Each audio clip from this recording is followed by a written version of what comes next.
ஆதியே துணை மரளி கைதீண்டா சாலை ஆண்டவர்கள் மெய்மதம் மெய்மன ஞானம் அழிவில்லாதவன் 7.1 ஆக்கியே அதை தூக்கிட ஆனதே விண்ணுலகமேழிது அதுவே தன்னில் அமானிதம்.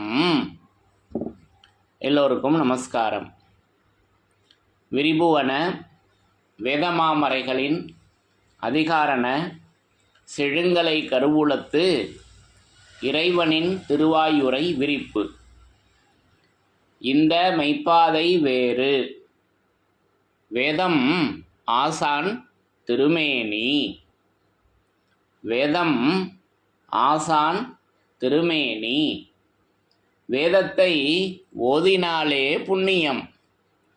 வேதங்கள் பூராவும் தித்திக்கின்றன. வேத ஏட்டில் எழுதியுள்ளதை படிப்பதன் பயன் இறைவனை காண்பதுதான். வேத கலைவாணி உன் நாவில் இருக்கும்படி உன் நாவை நீட்டி அகட்டி வேதனாவாக வளர்க்க வேண்டும் என்பதுவே இறைவனின் எண்ணம்.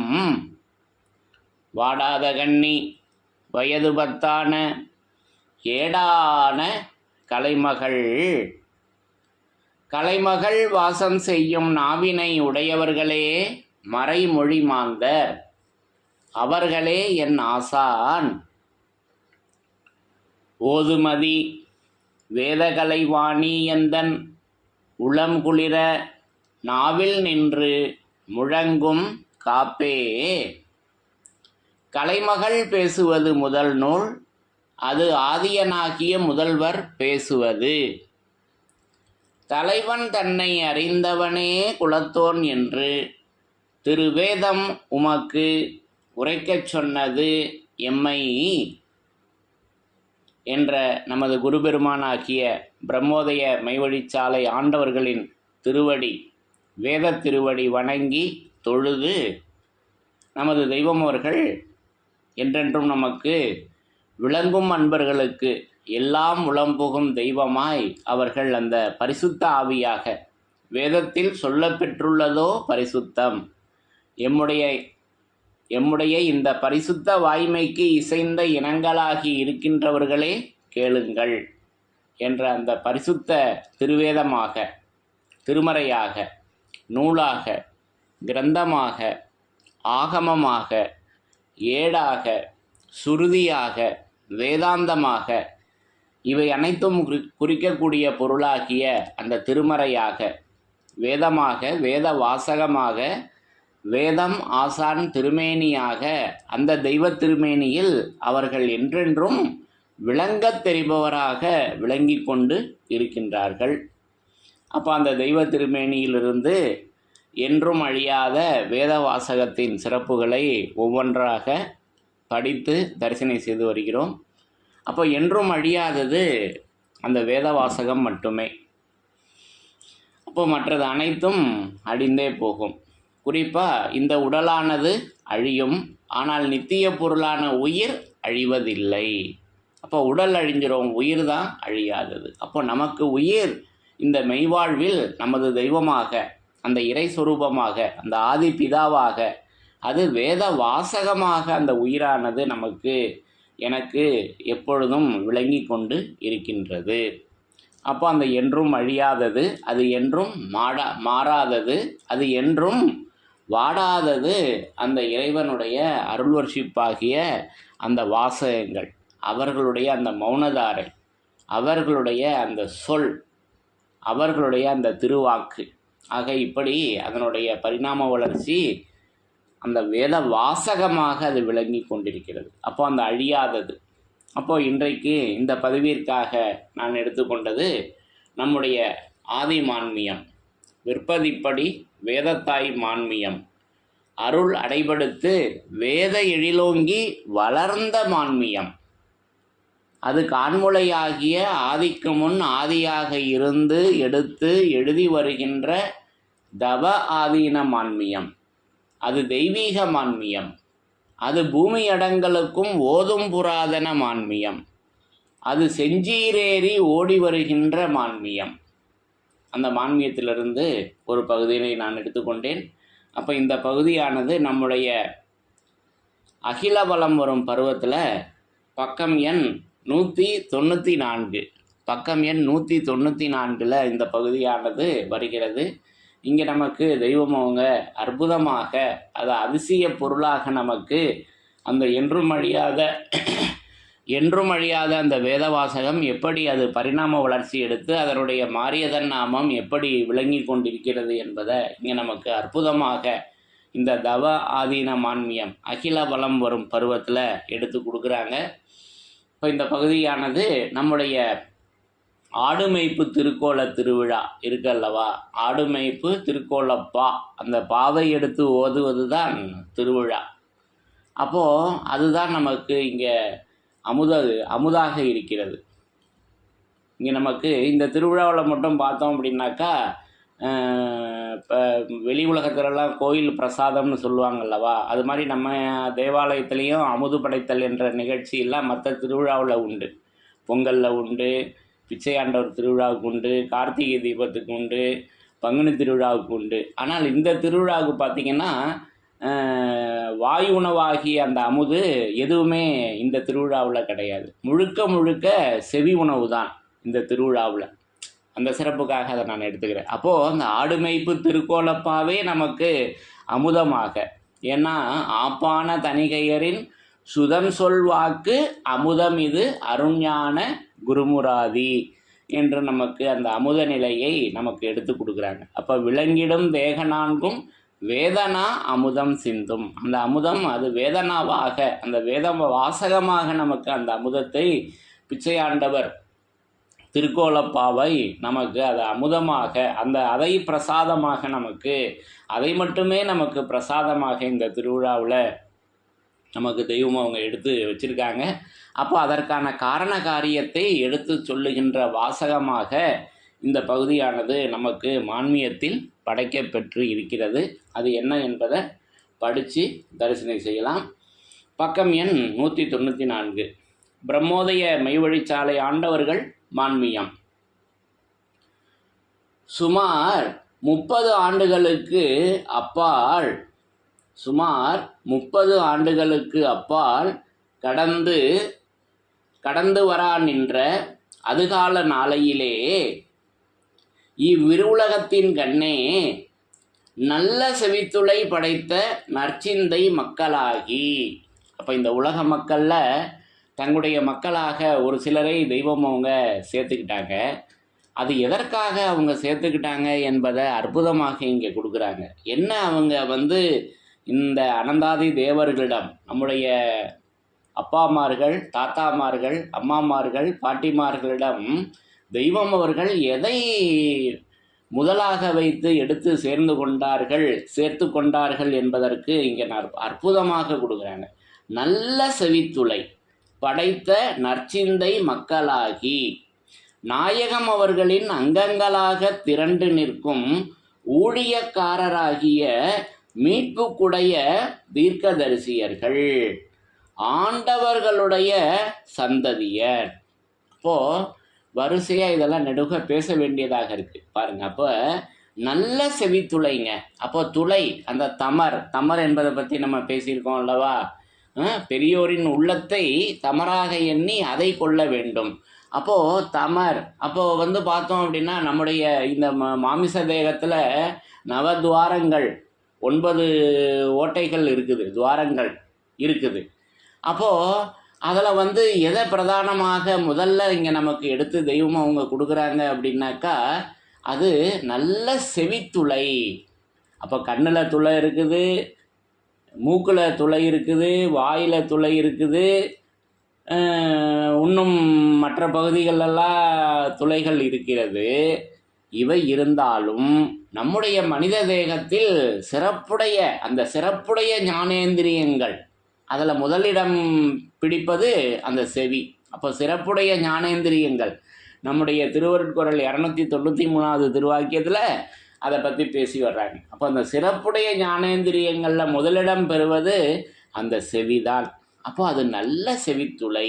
ஏன்னா அதுதானே உயிர் நுழைகின்ற இடமாக இருக்கிறது.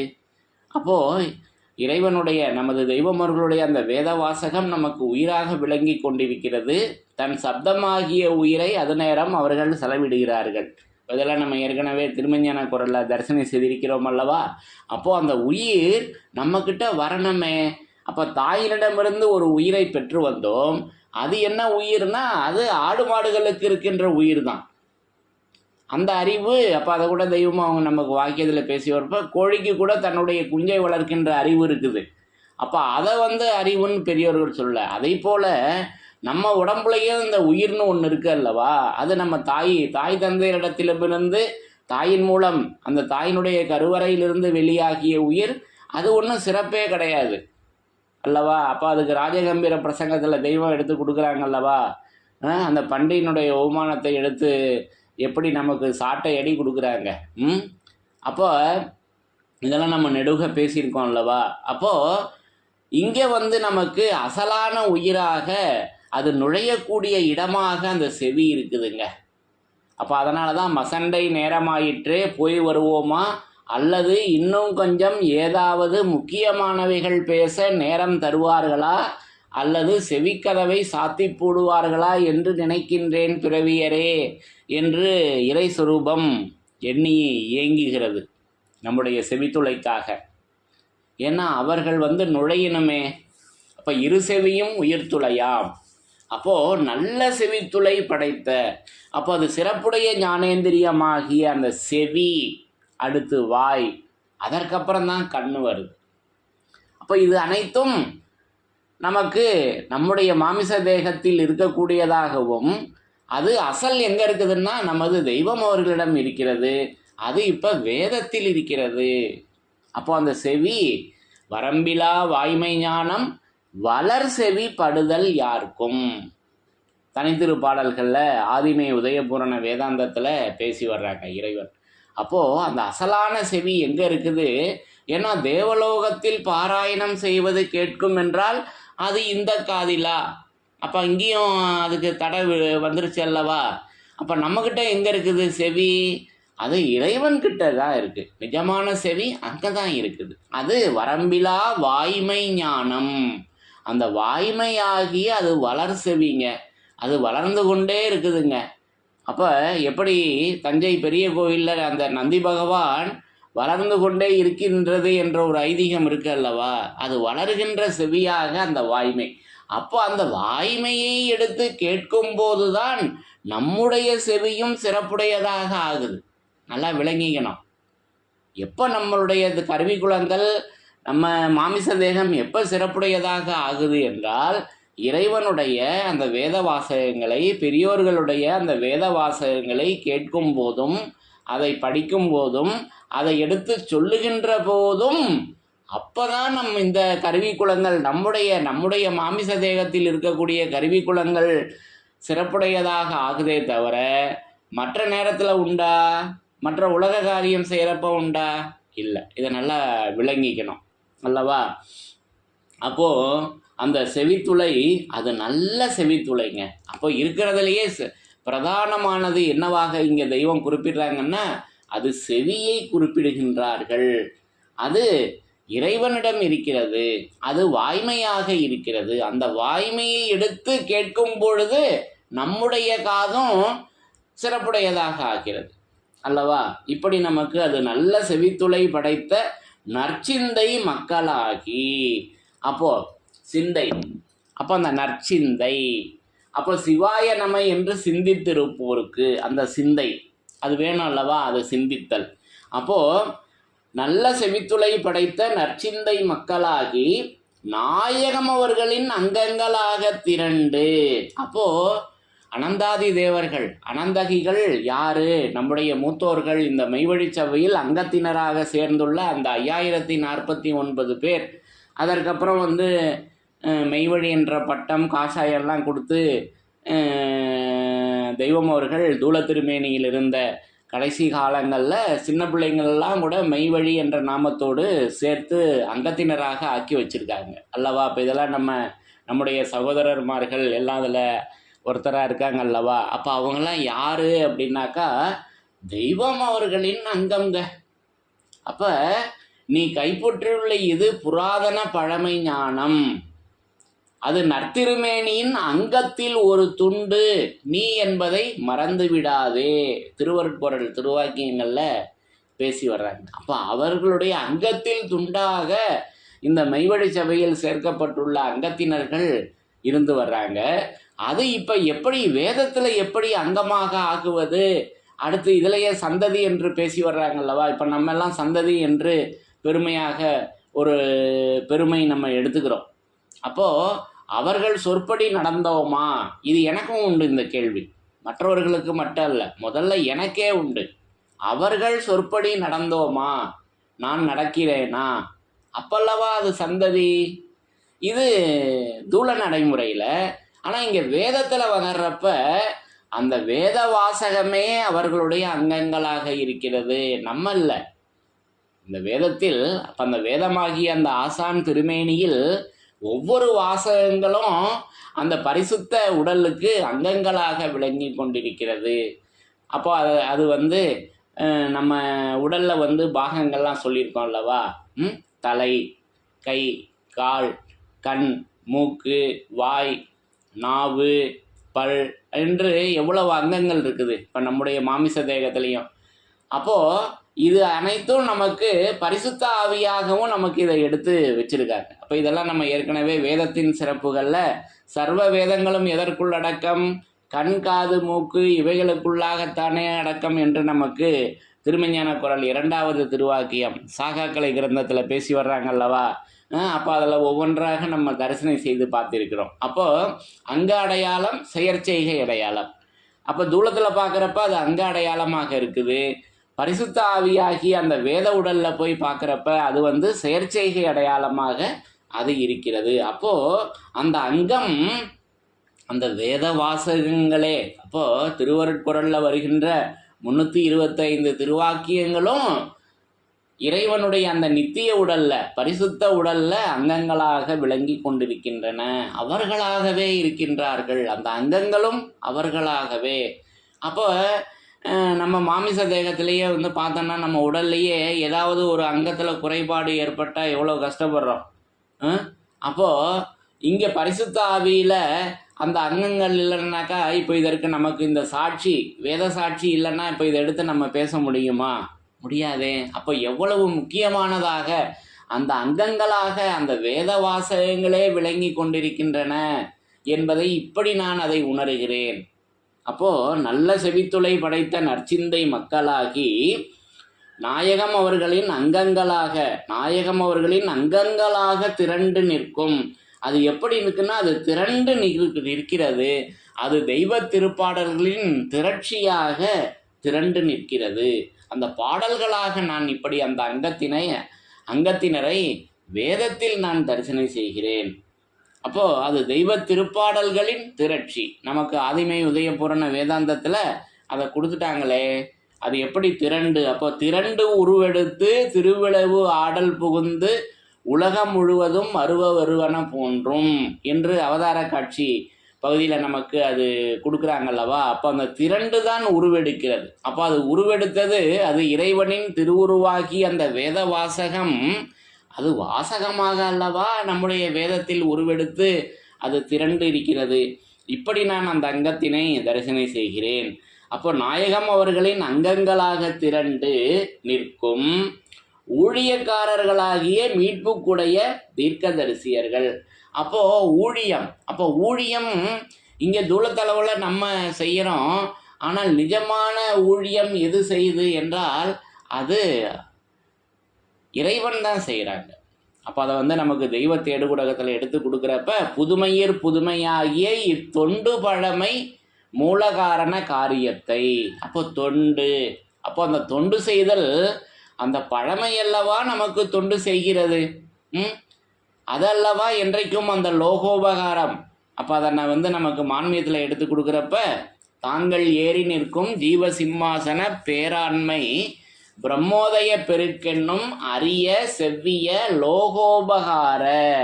அந்த லோகோபகாரம் அது என்னன்னு சொல்லி வர்றாங்க பாருங்க. தாங்கள் ஏறி நிற்கும் ஜீவசிம்மாசன பேராண்மை பிரம்மோதய பெருக்கென்னும் அரிய செவ்விய லோகோபகார நிறைநீதி வான்செல்வ அருள்வர்ஷிப்பாகிய மெய்வழியின் பாரமார்த்தீக திருவசன பிரசங்கம். அப்போ அந்த லோகோபகாரம் செய்வது யாரு? அந்த திருவசனம். அது பழமையாக அல்லவா இருக்குது, அதல்லவா தொண்டு செய்கிறது. இப்போ நம்மளும் தொண்டு செய்கின்ற அறக்கட்டளைகள்லாம் நம்ம உலக அளவில் கேள்விப்பட்டிருக்கோம். அது உலக வாழ்விற்கான தொண்டு தான் அது.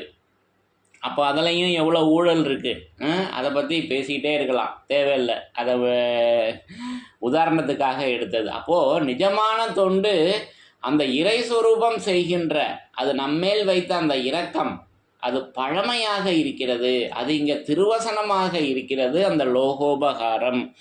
ஆக இப்படி நமக்கு அந்த தொண்டை நமக்கு எடுத்து வச்சிருக்காங்க. அப்போ நாயகம் அவர்களின் அங்கங்களாக திரண்டு நிற்கும் அந்த ஊழியம் செய்வது அந்த திருவசனமாக, அந்த தொண்டாக இப்படி நான் அதை தரிசனை செய்கிறேன்.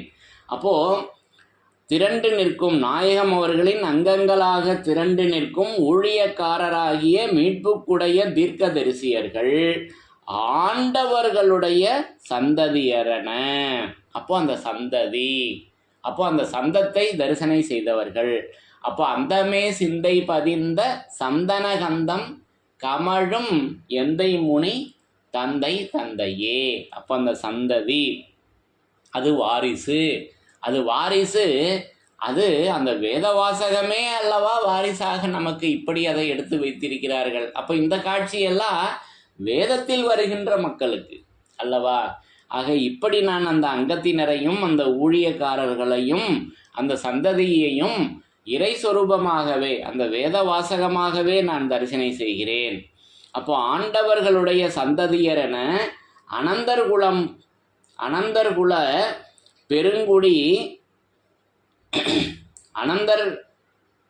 ஆண்டவர்களுடைய சந்ததியரென அனந்தர்கள் குல பெருங்குடி திரளாகிய இதனை எழுதி வருகின்ற நாங்கள் எல்லோரும், இதனை எழுதி வருகின்ற நாங்கள் எல்லோரும் இதுகாலம்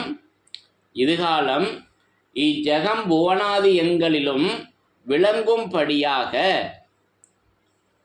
வாடாத மீட்புக்குடையவர்களாய் அழியாத பெருஞ்செல்வத்துறையில் ஏறி. இங்கே நமக்கு அந்த என்றும் அழியாத அந்த வேத வாசகம் எப்படி விளங்கி கொண்டிருக்கிறது என்பதை இங்கே அற்புதமாக நமக்கு கொடுத்துட்டாங்க. நல்ல செவித்துளை படைத்த நற்சிந்தை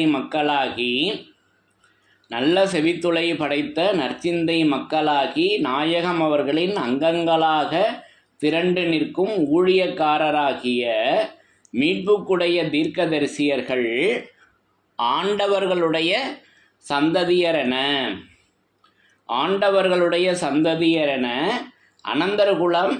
அனந்தர்குல பெருங்குடி திரளாகிய, அனந்தர்கள் குல பெருங்குடி திரளாகிய இதனை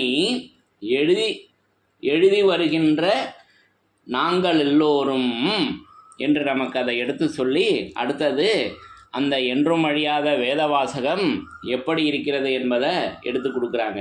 எழுதி வருகின்ற நாங்கள் எல்லோரும் இதுகாலம் இஜகம் புவனாதி எங்களிலும் விளங்கும்படியாய். அப்போ அந்த விளங்கும், அப்போ அது விளங்கும் எந்த ஞான சபை, நமது தெய்வமர்கள் ஏற்படுத்திய அந்த சபை அது விளங்கும். அப்போ விளங்கும் அன்பர்களுக்கு எல்லாம் உளம்புகும் தெய்வமாய். அப்போ நாளடைவில் விளங்கத் தெரிபவராகிய இந்த மெய்க்கல்வி கலாசாலையின் போதனா சக்தி தலைவர். இப்படி நமக்கு தெய்வம் அவங்க என்றென்றும் அந்த வேதத்தில் நமது தெய்வம் அவர்கள் அந்த இறை சொரூபம் விளங்கி கொண்டிருக்கின்றார்கள். அப்போ இஜகம் புவனாதி எங்களும் விளங்கும்படியாக வாடாத மீட்புக்கு உடையவர்களாய். அப்போது அந்த வாடாத மீட்பு எது செய்யுது அப்படின்னா அதை நமக்கு மெய்நிலை போதத்தில் வழங்கிட்டாங்க. அது வாடாத தவம், அது இந்நூல், அது மெய்நிலையின் போதம். அப்போது அது நமக்கு அது வாடாத மீட்பாக. அப்போ நம்முடைய மீட்புக்கு தலையாகிய அந்த முறையான வணக்கம், மாசற்ற இரக்கம், வருங்கால தீர்க்கம், இம்மூன்றும் மந்திரஸ்திரம். இவற்றை தீர்க்கமாக கை கொண்டவர்கள்தான். பாருங்க, இங்கேயும் அந்த சந்ததி, அந்த ஊழியக்காரர்கள், அங்கத்தினர்கள் யாரு என்பதை தெய்வம் அவங்க நமக்கு திருவருட்குறள் 258வது திருவாக்கியத்திலையும் எடுத்து மின்னி காமிக்கிறாங்க. இந்த மந்திரஸ்திரத்தை தீர்க்கமாக கை கொண்டவர்கள்தான் ஆண்டவர்களை தங்கள் தெய்வமாக கொண்டு தங்களுடையவர்களாக ஆக்கி கொண்டவர்கள்.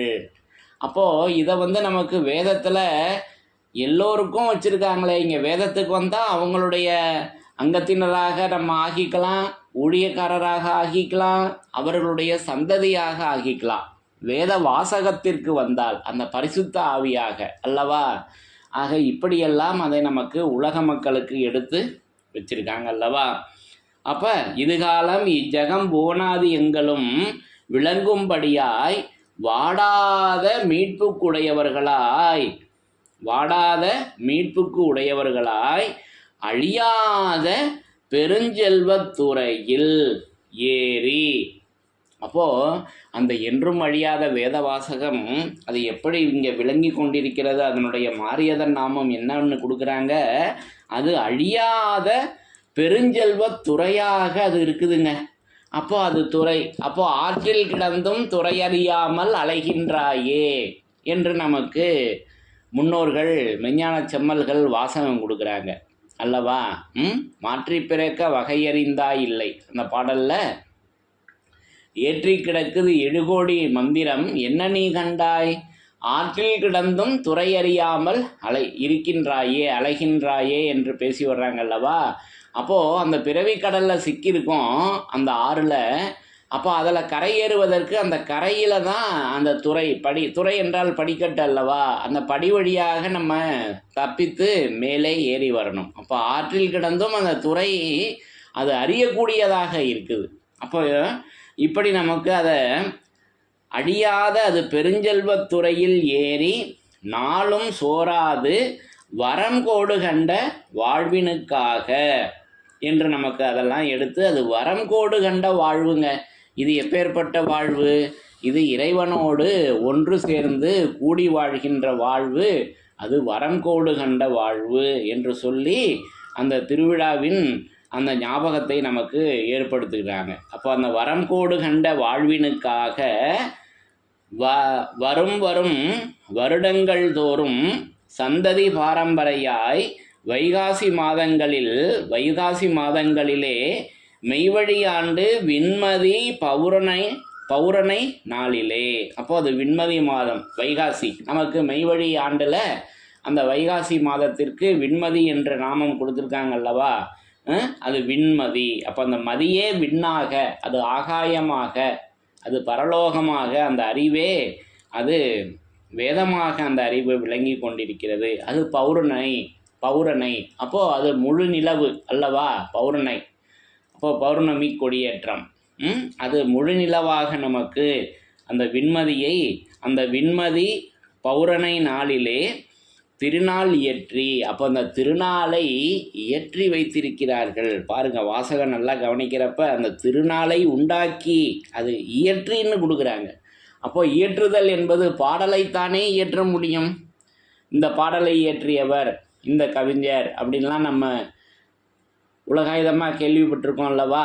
அப்போ அந்த தன்னரங்க தேருடை பொன்னரங்கத்தை இயற்றி அது அந்த திருநாள் இயற்றி ஆறறிவு ஆடினை மேய்க்க ஐயறிவு ஆட்டினை மேய்த்ததினை திருவிழா கொண்டாடி வரும் ஆசரிப்பானது என்று. அந்த ஆசரிப்பு அது பாவாக இருக்குதுங்க. அப்போது அது பாவல்லவா நமக்கு நலம் செய்யுது. அப்போ அது பாநலம் குழித்து சிந்திக்கொண்டிருக்கின்ற அந்த அருங்காரண பரப்பின் ஆச்சரியத்தையும் நமக்கு இப்போ கேட்டு பார்க்க வைத்திருக்கிறார்கள் அல்லவா. அப்போ அந்த பாவானது, அந்த ஆசரிப்பு அது சரிநிலை அல்லவா. அவர்களுடைய அந்த திருஆலவாய் அந்த ஆசரியர் அது பாவாக விளங்கி கொண்டிருக்கிறது. அப்போ அதுதானே நமக்கு நலம் தரும் சொல்லாக. அப்போ நலம் தரும் சொல்லை நான் கண்டு கொண்டேன் நாராயணா என்னும் நாமம் அன்றைக்கே அவங்க முன்னோர்கள் எடுத்து வச்சிருக்காங்கல்லவா, அதை நமக்கு அது பானலம் குழித்து சிந்தி கொண்டிருக்கின்ற அந்த அருங்காரண பரப்பாக நமக்கு அந்த பரப்பினை நமக்கு இப்படி நமக்கு தெய்வம் அவங்க இந்த பகுதியில் எடுத்து அந்த திருவிழாவிற்கான காரண காரியத்தை எடுத்து சொல்லி இன்னும் தொடர்ந்து அதில் பேசி வர்றாங்க. அப்போ இந்த பகுதியில் நான் என்ன விளங்கிக்கிட்டேன், அப்போ என்றும் அழியாத அந்த வேத வாசகம் இங்கே நமக்கு வாசகம் எப்படி கொடுக்குறாங்கன்னாக்கா, அது அழியாத பெருஞ்செல்வத்துறை. அப்போது வாடாத விளங்கும்படியாக வாடாத மீட்புக்கு உடையவர்களாய் அழியாத பெருஞ்செல்வ துறையில் ஏறி. அப்போ அந்த பெருஞ்செல்வத்துறையில் ஏறி, அப்போ அது ஏறி என்பது அது நமக்கு ஒரு வாகனமாக இருக்குது அல்லவா, அந்த வாகனத்தின் மீது ஏறி பிரயாணம் செய்யக்கூடிய வாகனமாக அந்த வேத வாசகத்தை அதை வரிக்குதிரையாக நமக்கு படைச்சிருக்காங்க. அப்போது அந்த 10வது அவதாரம் கல்கி அவதாரம் குதிரை அவதாரம், குதிரையில் வெண்குதிரை. அப்போது அந்த வெண்குதிரை அது இந்த வெண்மையான பக்கமாக இருக்கின்றது அல்லவா. அப்போ இந்த காகிதம், இப்போ இந்த வேதமாகிய இந்த காகிதம் வெண்மையாக இருக்கிறது, அதில் கருப்பு எழுத்துக்கள். அப்போ நீதியாய் அனுதினம் கருப்பில் வெள்ளை நேசமதேகுடியாய் என்பதை நமக்கு இப்படி வேதத்தில் வைத்திருக்கிறார்கள். இப்படி நான் அந்த கருப்பில் வெள்ளையை நான் இப்படி தரிசனம் செய்கிறேன். அப்போ இதெல்லாம் தூளத்தில் போய் தான் சொல்லி காட்டிக்கிட்டு இருப்பாங்க அல்லவா. அப்போ அது இப்போ வேதத்தில் எப்படி இருக்கிறது என்றால், அது ஒவ்வொரு பக்கங்களிலும் அந்த வெண்மையான பக்கத்தில் அது கருப்பு எழுத்துக்களாக அவர்கள் அந்த எழுத்துக்களாக அந்த ஈசனான மதி எழுத்தாக அவங்க விளங்கி கொண்டு இருக்கின்றார்கள். இப்படி நான் அதை உணர்கிறேன். அப்போது அது அழியாத அந்த பெருஞ்செல்வத்துறையில் ஏறி, அப்போ அந்த வாகனமாக அந்த குதிரையை நமக்கு இப்படி அந்த வரி குதிரையை, அப்போ இது இறைவனால் அனுப்பப்பெற்ற அவரவர் மத வேதங்களிலும் உள்ள நிகரற்ற உயிராணி செயல் இதுவே. இதை நிரூபணை செய்கின்றவர்களே வரிந்து நின்று கொண்டு எழுதிய எழுத்தாக அந்த வாசகங்களை நமக்கு தெய்வம் கொடுத்துருக்காங்க. அப்போ இதெல்லாம் நம்ம ஏற்கனவே வேதத்தின் சிறப்புகளில் படித்து தரிசனம் செய்திருக்கிறோம் அல்லவா. அப்போது அழியாத அந்த பெருஞ்செல்வத்துறையில் ஏறி அது வாகனமாக நமக்கு இருக்குது. அது வெண்குதிரை, அது வரிக்குதிரையாக அந்த வாகனத்தை. அப்போ அந்த கல்கி அவதாரம், அப்போ அந்த குதிரையில் அல்லவா அவங்க அந்த விண்ணுலகத்திற்கு நம்மளையும் ஏற்றி கொண்டு போகிறாங்க. அப்போ அந்த அன்பென்னும் வாகனம் என்றெல்லாம் நமக்கு திருவருட்குறளில் விசேடம் என்றெல்லாம் நமக்கு அதை தெய்வம் அவங்க அந்த வாகனத்தை பற்றி பேசி வர்றாங்க. அப்போது வாகனம் அவர்களுடைய அந்த திருவாக்கு, அந்த மௌனதாரை அல்லவா கனமுடையது. அதல்லவா நமக்கு அந்த மதிநகார இன்ஜினாக இருந்து அந்த ரயில் அல்லவா நம்மளை இழுத்து கொண்டு செல்லுகிறது. இதெல்லாம் நமக்கு மான்மியத்தில் வாசகம் கொடுத்துருக்காங்க. இப்போ இதெல்லாம் என்ன என்பதை என்னாலும் வேதத்தில் நமக்கு அதை விளங்கும்படியாக அதை நமக்கு இப்படி அதை நான் வேதத்தில் நான் தரிசனம் செய்கிறேன் அந்த வாகனத்தை. அப்போ அது வாவா மகனே என்று அழைத்தே அருகில் வைத்தன் மேற்கருணை. அப்போது அந்த வா அது எப்பேற்பட்ட வா. அப்போ அது அவர்களுடைய அது வெண்ணெய் உண்ட வாயன். இப்போ அதெல்லாம் இதற்கு முன் வந்த அவதாரத்தில் அதெல்லாம் நமக்கு எடுத்து காட்டி வச்சிருக்காங்க அல்லவா. ஆக இப்படி அந்த அழியாத பெருஞ்செல்வத்துறையில் நம்மளை ஏற்றி அந்த விண்ணுலகத்தில் நமது தெய்வம் அவர்கள் அந்த வரம் கோடு கண்ட வாழ்வினை வாழ வைத்திருக்கிறார்கள். அப்போ அது வரம் கோடு கண்ட வாழ்வு. அப்போ அந்த கோடு, இப்போ இதெல்லாம் நம்ம ஏற்கனவே நெடுக பேசியிருக்கோம் அல்லவா. அது யதார்த்த கோடு. இப்போ ஒரு கோடுன்னு ஒன்று இருக்குதுங்க. அது என்ன கோடுன்னா அது மூலபண்டார பருவம். இதே ஆதிமான்மியத்தில் பேசி வர்றாங்க. அது யதார்த்த கோடென்னும் மூலபண்டார மேடாசனம். அந்த ஆசனத்தில் தெய்வம் அவங்க அந்த இறை சொரூபம் அமர்ந்து கொண்டு இருக்காங்க. அங்கே அமர்ந்து கொண்டு இருக்காங்க, நம்ம தூளத்தில் இல்லை. உடனே நம்ம தூளத்துக்கு வந்துடக்கூடாது, நம்ம தூளத்துக்கு வந்துடவே கூடாது. ஏன்னா நம்ம தூளம் தான் தெரியுமே இந்த மாமிச தெய்வத்தின் லட்சணங்களை எவ்வளவு இதுவாக நெடுகவ நமது தெய்வம் அவர்கள் இறக்கிய அந்த அருளர்ஷிப்பில் படிச்சிருக்கோம் அல்லவா? அப்போ அதெல்லாம் நினைவுக்கு வரணும். அப்போது அந்த வரம்கோடு கண்ட வாழ்வில் அந்த மூலபண்டார மேடாசனத்தின் மீது அவங்க அமர்ந்திருக்காங்க. அதில் நம்ம தரிசனம் செய்யணும், அங்கே போய் தரிசனம் செய்யணும். அப்போ அது நமக்கு இங்கே வெளிப்புறத்தில் பொன்னரங்க தேவாலயத்தில் அந்த ஜீவசிம்மாசனத்தில் அவர்கள் அமர்ந்திருந்த அந்த ஆசனத்தில் இன்றைக்கு 4 வேதங்களும் அமர்ந்திருக்கின்றன. இப்படி நான் நமது தெய்வம் அவர்களை அந்த ஜீவசிம்மாசனத்தில் அந்த மூலபண்டார மேடாசனத்தில் அமர்ந்திருக்கக்கூடிய அந்த இறைவனை, நமது தெய்வம் அவர்களை, அந்த ஆதிபிதாவை நான் இப்படி அந்த வேதமாசான் திருமேனியாக நான் தரிசனம் செய்கிறேன். இப்படி நமக்கு அந்த வரம்கோடு கண்ட வாழ்வினை நமக்கு ஒவ்வொரு நாளும் ஒவ்வொரு தடவையும் அந்த திருவிழாவை வேதத்திற்கு வந்தால் எப்பெல்லாம் நம்ம அதை எடுத்து படிக்கிறோமோ, எப்போ கேட்குறோமோ, எப்போ பேசுகிறோமோ அப்போல்லாம் நமக்கு அந்த திருநாளினை ஏற்றி வைத்திருக்கிறார்கள். இப்படி நான் அந்த வரம்கோடு கண்ட வாழ்வினை தரிசனம் செய்கிறேன். அப்போ அது என்றும் அழியாத அந்த வேதவாசகம், அது அழியாத பெருஞ்செல்வ துறையாக அது ஏறி நாளும் சோராது வரம்கோடு கண்ட வாழ்வினுக்காக வரும் வருடங்கள் தோறும் சந்ததி பாரம்பரையாய் வைகாசி மாதங்களிலே மெய்வழி ஆண்டு விண்மதி பௌரணை நாளிலே திருநாள் இயற்றி ஆறறிவு ஆட்டினை மேய்க்க ஐயறிவு ஆட்டினை மேய்த்ததினை திருவிழா கொண்டாடி வரும் அந்த ஆசரிப்பினை இப்படி நமக்கு அதை பாவாக எடுத்து வைத்திருக்கிறார்கள். ஆகவே அந்த என்றும் அழியாத வேதவாசகம் இங்கே எப்படி இருக்கிறது என்றால் அது அழியாத, அது பெரும் செல்வங்க. அப்போது செல்வம் ஏற்கனவே நம்ம இந்த அழியாத அந்த செல்வத்தை பங்கிட்டு கொடுத்து உரிமையாக்குகிறவர்களே குரு. திருவருட்குறள் 6வது திருவாக்கியத்தில் இதெல்லாம் நம்ம ஏற்கனவே தரிசனம் செய்திருக்கிறோம் அல்லவா? அது அந்த செல்வம் தான் நமக்கு நபியாக இருக்கிறது. அப்போ நபி பெருமான் அது செல்வச்சீர் நபியை அந்தர்மாமுகமாய், அப்போ அந்தர்மாமுகம் அப்படி ஒரு முகம் இருக்குது இறைவனுக்கு. அது என்றும் வேதத்தில் தரிசனை செய்யக்கூடிய முகமாக இருக்கிறது. தூளக்கண்களில் பார்ப்பது அல்ல, இது செவிவாய் வழியாக அந்த இறை சுரூபத்தை தரிசனை செய்வது. அப்போ அந்த தரிசனை அந்தர்மாமுகமாய் தரிசனை காண்பதும் திடனே, அது அல்லவா திடம், அதல்லவா பத்திய திடம். இப்படி நான் அந்த பெருஞ்செல்வத்தை நான் தரிசனை செய்கிறேன். அப்போது அது அழியாத பெருஞ்செல்வம், அது நமக்கு பெறுகின்ற செல்வமாக அது செல்வச்சீர் நபியாக இருக்குதுங்க. அப்போ நபிகள் நாயகம் எப்படி இருக்காங்க அப்படின்னாக்கா அதை நமக்கு பூரண புதையில் கொடுத்துட்டாங்கல்லவா?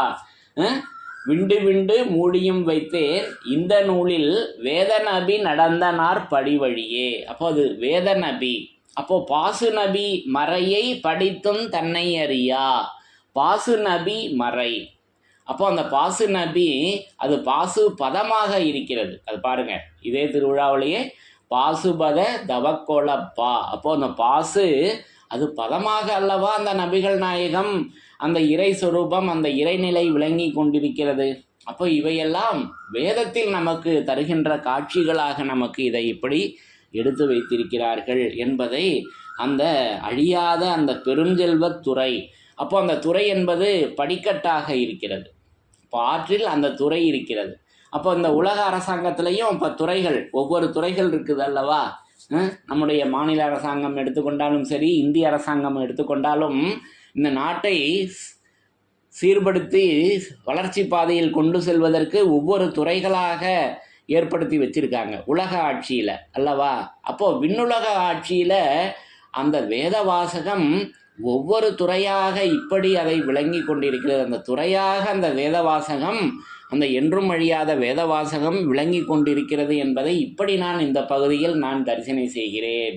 ஆகவே அந்த என்றும் அழியாத அந்த வேதவாசகம் இங்கே அழியாத அந்த பெருஞ்செல்வத் துறையில் ஏறி, அதில் நாம் ஏறி செல்லக்கூடிய வாகனமாக அந்த துறையினை, அந்த வேத வாசகத்தை நமக்கு வரிக்குதிரையாக அந்த கல்கி அவதாரம், அந்த அவதாரம் அந்த வெண்குதிரையில் அது வெண்குதிரை, அது வாசி அது வரிக்குதிரையாக, அது வாசி என்னும் குதிரையெல்லாம் பேசி வர்றாங்க அல்லவா? இப்படி அந்த வரிக்குதிரையாக அவங்க இப்படி அந்த வேதமாக விளங்கி கொண்டிருக்கின்றார்கள்.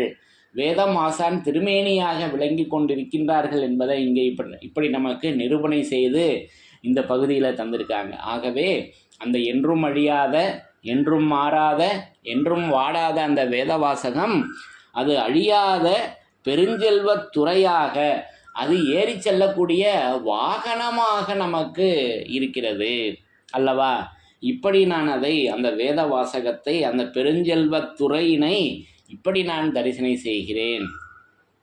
ஆக அந்த துறை அது படிக்கட்டாகவும், அது அழியாப்பதி, அது அழியாது படிப்படியாய் நின்ற பேச்சு. அப்போ அந்த படி அது 18 படியாக, அது 18 படியாக. அப்போ 18 படி ஏறினாதான் சபரிமலை வாசனை தரிசனை செய்ய முடியும் அல்லவா? அப்போ இங்கே அது நமக்கு 18 அந்த 18 படியாக நமக்கு அதை அந்த படியினை இப்படியெல்லாம் அது அழியாப்பதி குடியேறிய நாயகம், அது மொழியாம் படி. அப்போ அந்த மொழியாக அந்த படி இருக்கிறது. அப்போ அந்த மொழி அது பகரறிய வேத மொழி அறிவும் ஏறும். ஆக இப்படி ஒவ்வொரு வாசகங்களும் நமக்கு அது வேதத்தின் சிறப்பாக, அதெல்லாம் நம்ம ஏற்கனவே வேதத்தின் சிறப்பாக தரிசனை செய்திருக்கிறோம் அல்லவா? அது பகரறிய வேத மொழி அறிவு. அப்போ அந்த மொழி நமக்கு அறிவாக, அது வேதமாக, திருவேதமாக அவங்க விளங்கி கொண்டிருக்கின்றார்கள். அந்த படியாக அவங்க இப்படி, அந்த படிக்கட்டாக அவங்க இப்படி அந்த அழியாத அந்த பெருஞ்செல்வத் துறையில் அந்த படிக்கட்டாக அந்த வேதவாசகம் அது திருவேதமாக விளங்கி கொண்டிருக்கின்றது. ஆகவே இப்படி அந்த என்றும் அழியாத அந்த வேதவாசகம் அது அழியாத பெருஞ்செல்வத் துறையில் ஏறி நாளும் சோராது அது வரம் கோடு கண்ட வாழ்வினை நமக்கு எடுத்து வச்சிருக்காங்க. அப்போது அது வரம் கோடு கண்ட வாழ்வு. அப்போ அந்த வாழ்வு அது வரம், அது என்ன வரம் அப்படின்னாக்கா, அது சத்தினியே வாக்கு வரம் தாரும் தாயே. அப்போது அந்த திருவாக்கு அல்லவா வரமாக இருக்கிறது. அப்போ ராமாயணம், மகாபாரதம் என்று அந்த இதிகாசங்கள், இதற்கு முன் வந்த அந்த இதிகாசங்கள்லாம் கதைகளில் என்ன வரும் அப்படின்னாக்கா, நான் ஒரு வரம் கேட்பேன் தருவீங்களா அப்படின்னு அந்த சம்பவங்கள்லாம் நம்ம என்னென்னமோ உலக காரியத்துக்கு தான் நம்ம திருப்பி திருப்பி அதை கேள்விப்பட்டிருப்போமே தவிர, அந்த வரம் மெய்வாழ்வில் எப்படி இருக்குதுன்னா, அது அவர்களுடைய திருவாக்காக, அது மௌனதாரையாக அல்லவா இருக்கிறது. அந்த வரத்தினை அவர்கள் கொடுத்துருக்காங்களே. அப்போ அது பாசுபத கங்கண வரம். மான்மீகத்தில் நிறையா இருக்குது, வரத்துக்கு விரிப்பு நிறைய நமக்கு எடுத்து கொடுத்துருக்காங்க. அப்போது இதை விநாயகர் அவங்களில் கூட பேசி வர்றாங்க, 4 வரம் கொடுத்து அப்படின்லாம். அந்த வரத்தை பற்றி நிறையா இருக்குது விரிப்பு. அது தனி தலைப்பாகவே நம்ம அதை பேசக்கூடியதாக நமக்கு எடுத்து வச்சுருக்காங்க. பின்வரும் காலங்களில் எனக்கு காலம் இருந்தால் நான் அதை உங்களோடு பகிர்ந்து கொள்கிறேன். அப்போ இப்படி நமக்கு அந்த அழியாத பெருஞ்செல்வத்துறையில் ஏறி நாளும் சோராது வரம் கோடு கண்ட வாழ்வினுக்காக அந்த வாழ்வினை, அந்த வரம் கோடு கண்ட வாழ்வினை நமக்கு இந்த வேத வாழ்வினை, அந்த வேத வாசகத்தோடு வாழ்கின்ற வாழ்க்கையினை இந்த அழியாத அந்த பெருஞ்செல்வத்துறையில் அது நமக்கு அழியாதது அந்த வேத வாசகமாக, அந்த பெருஞ்செல்வமாக, அது துறையாக, அது படிக்கட்டாக, அது மொழியாம்படியாக, அந்த மொழியே யாம். அப்போ யாம் இருக்க பயம் ஏன், முருகப்பெருமான் அவர்களுடைய தூள திருமேனி உருவத்தில் ஒரு வாசகம் போட்டிருப்பாங்க. அப்போ யாம் இருக்க பயம் ஏன், அப்போ யாம் அந்த மொழியாம் படி. அப்போ அந்த மொழியாக அந்த யாம், அந்த முருகப்பெருமான் அந்த திருமொழியாக அவர்கள் எப்பவும் அந்த வேதமாக விளங்கி கொண்டிருக்கின்றார்கள் என்பதை ஒவ்வொரு சமயங்களும் இதைத்தான், இப்படி அந்த வேதத்தை தான், அந்த திருமறையைத்தான் எடுத்து நிரூபணை செய்திருக்கின்றன என்பதை நமக்கு இந்த வாசகங்கள் நமக்கு எடுத்து காட்டுகின்றன. ஆகவே இந்த பகுதியில் அந்த என்றும் அழியாத அந்த வேத வாசகம் அது பெருஞ்செல்வத்துறையாக, அந்த செல்வமாக, அந்த செல்வச்சீர் நபியாக, அது அந்தர்மாமுகமாக அவர்கள் எப்பவும் அது வேத நபியாக, அது பாசு நபி மறையாக அவர்கள் அந்த ஆதி இறை ஆல நபிக்கு உரைத்த வேதம் லாயி ஹூபுல் லாகாவென்னும் பாடமாக அவங்க இப்படி அந்த திருவேதமாக விளங்கி கொண்டிருக்கின்றார்கள். வேதம் ஆசான் திருமேனியாக அவர்கள் விளங்கி கொண்டிருக்கின்றார்கள் என்பதை இப்படி ஒவ்வொரு இடங்களிலும் நமக்கு தெய்வம் அவங்க நிரூபணை செய்து இருக்கின்றார்கள் என்பதை இப்படி நான் இந்த பகுதியின் மூலம் விளங்கி கொண்டேன் என்று கூறி, என்றும் அழியாத என்றும் மாறாத என்றும் வாடாத வேதவாசகத்தின் சிறப்புகள் தொடரும். தலைவன் தன்னை அறிந்தவனே குலத்தோன் என்று திருவேதம் உமக்கு உரைக்கச் சொன்னது எம்மை என்றும் அழியாத வேதவாசகத்தின் சிறப்புகள் தொடரும். எல்லோருக்கும் நமஸ்காரம்.